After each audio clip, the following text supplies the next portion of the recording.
मीच नाही, मी स्वतः विधवा आहे आणि अशा बऱ्याच जणी विधवा ह्याच्यात काम करतात.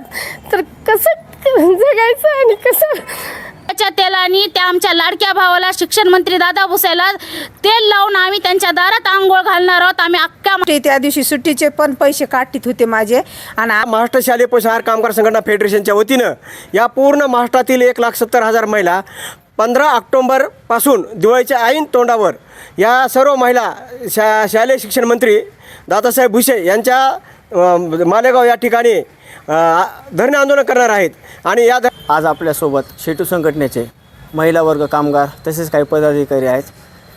ते महाराष्ट्र शासनाकडे शालेय शिक्षण पोषण आहार संदर्भात काही मागण्या आहेत. त्यांच्या संदर्भात आपण त्यांच्याशी विचारणार आहोत, चर्चा करणार आहोत. तसेच आपल्यासोबत आहेत कॉम्रेडचे डॉक्टर अशोक थोरात.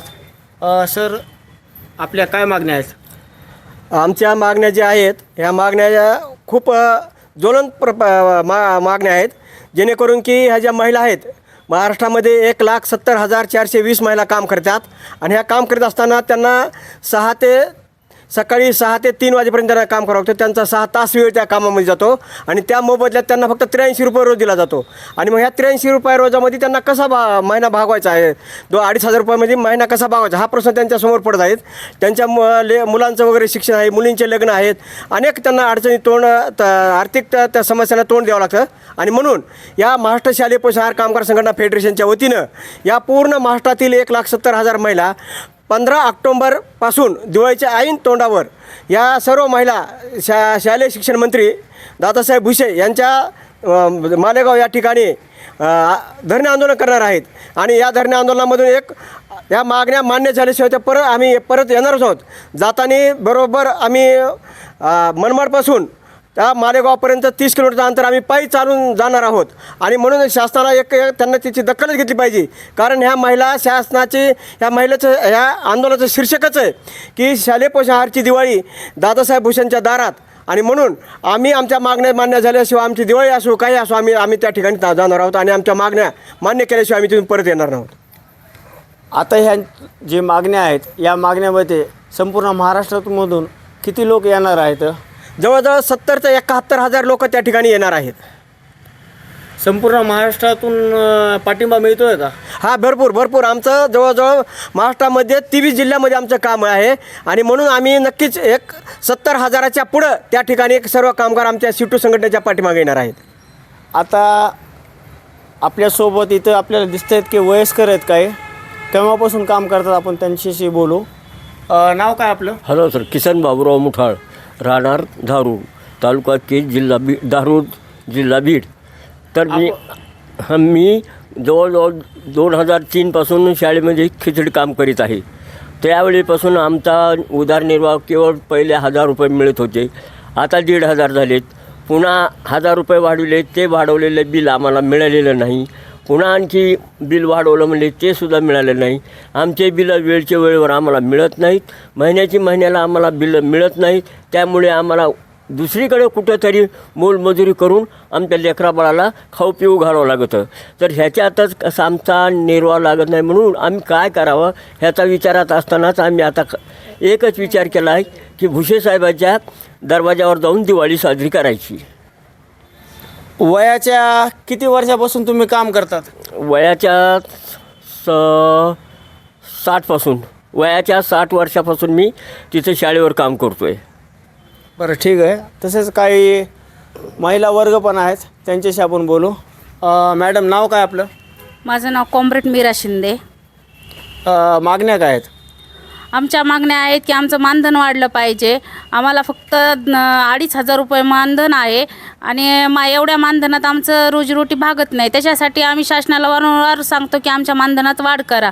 दुसऱ्या राज्यामध्ये काही ठिकाणी 18,000 रुपये महिना आहे, काही ठिकाणी 600 ते 675 रुपये रोज आहे, काही ठिकाणी 7,000 रुपये महिना आहे.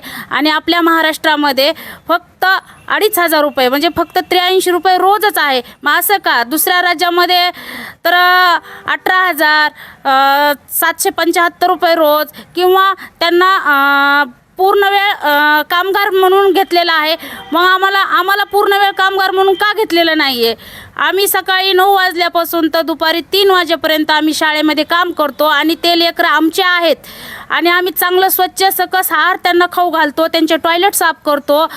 तर इतकंच नाही तर आमचा बीड जिल्हा हे की उपासमारीचा जिल्हा आहे आणि त्यांचे लेकरं जे त्यांचे आईवडील जे कारखान्याला जातात त्या लेकरांनाही स्वयंपाक ते आहार करून खाऊ घालतो आम्ही. आमच्या लेकरासारखंच आम्ही त्या लेकरांना समजतो.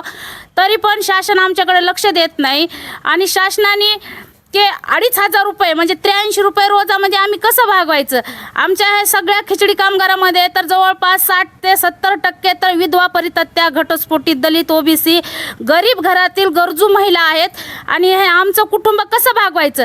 त्यांच्या घरामध्ये त्यांचे मिस्टर नसतात, ते वारलेले आहेत, मग त्यांनी कसं कुटुंब चालवायचं. काही घरामध्ये 2 लेकरं आहेत, सासू सासरे आहेत आणि 83 रुपये रोजावर कसं घरदार भागवायचं. ह्याच्यासाठी आम्ही शिक्षण मंत्री दादा भुसे यांच्या घरावर दिवाळी साजरी करणार आहोत. आमची दिवाळी शासनाच्या दारी म्हणजे दादासाहेब भुसे यांच्या दारी आम्ही दिवाळी साजरी करणार आहोत आणि आम्ही की महिनाभराचा शिदा घेऊन त्यांच्या दारात जाणार आहोत. आमचे घरचं कुटुंब, अख्खं कुटुंब आम्ही तिथं घेऊन जाणार. जोपर्यंत आमची मागणी ते मान्य करत नाहीत तोपर्यंत आम्ही तिथून उठणार नाही आहोत.